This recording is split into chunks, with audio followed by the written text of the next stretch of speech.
جب آپ قانون بنا دیے کہ کوئی ہندو سے صرف ہندو ہی ممبر بنے گا تو پھر مسلم وقف بورڈ میں آپ کیسا قانون بنائے کہ غیر مسلم یہاں پر ممبر بنے گا؟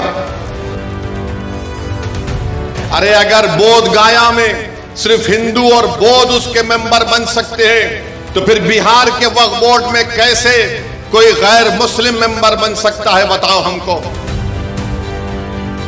تم صرف مسلمانوں سے نفرت کی بنیاد پر ایک کالا قانون بنائے ہو۔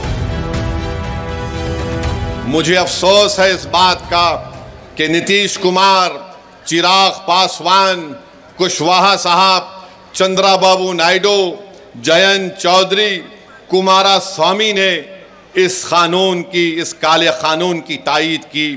ہم پوچھنا چاہتے ہیں نتیش کمار سے، چراغ پاسوان سے، کشواہا صاحب سے، مانجھی صاحب سے، کیا بہار پردیش میں ہمارے ہندو بھائیوں کی مندروں کا ایک قانون نہیں ہے 1950 کا جو یہ کہتا ہے کہ مندروں میں وہی لوگ ممبر بن سکتے ہیں جو ہندو دھرم سے ان کا تعلق ہے؟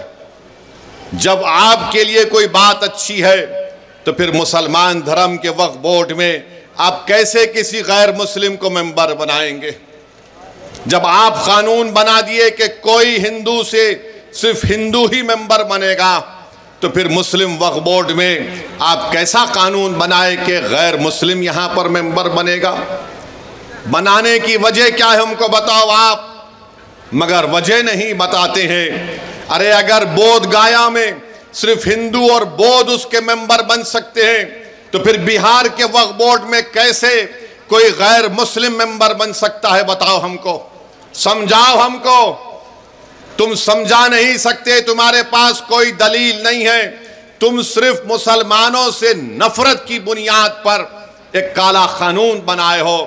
تم وقف کی جائیدادوں کو لوٹنے کے لیے اس طرح کا قانون